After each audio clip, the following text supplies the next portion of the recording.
Russia and Ukraine have been hot spots for international digital crime for many years. But the war changed the situation rapidly. The organized crime hacker groups in Eastern Europe are not having an easy time at the moment. On the one hand, they receive more government contracts than ever before. Most come from the Russian government. On the other hand, the state license to hack cannot replace the criminal business with blackmail software in the long term. However, in Western Europe and the US, Russian groups are currently raking in little ransom money from ransomware attacks. These are attacks with blackmail software. Ransom means ransom, where is the abbreviation for software.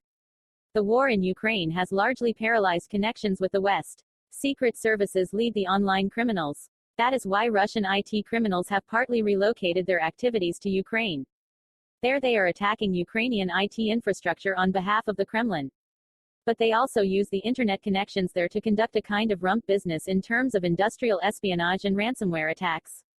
The group UNC1151 is said to have been involved in digital attacks at the beginning of the Russian invasion of Ukraine on February 24 on behalf of the GRU military intelligence agency. Gamaritan online criminals have disabled servers of the Ukrainian Ministry of Defense. Threatened with attacks on critical infrastructure. The crime groups Dukes, also known as APT-29, and SOFA-C, better known as APT-28, were also involved. There is evidence of all these attacks, but the groups themselves have not claimed responsibility. The Russian Conti group is different. Their spokesman has made it unmistakably clear that they are attacking the critical infrastructure of states that have imposed sanctions on Russia or are helping Ukraine. Hacking in war conditions. The Conti group adapts very quickly to wartime conditions. So far, the group has lived mainly from the blackmail software business, the so-called ransomware.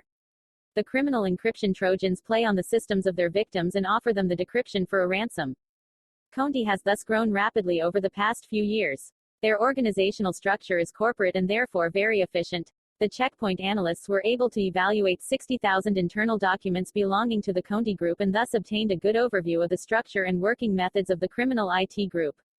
War hurts the ransomware business. But the criminal business with ransomware attacks on Western companies is no longer doing so well.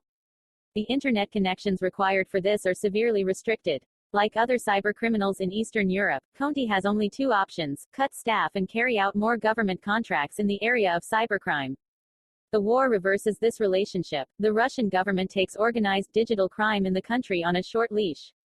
Orders from other governments are excluded. The blackmail business is paralyzed.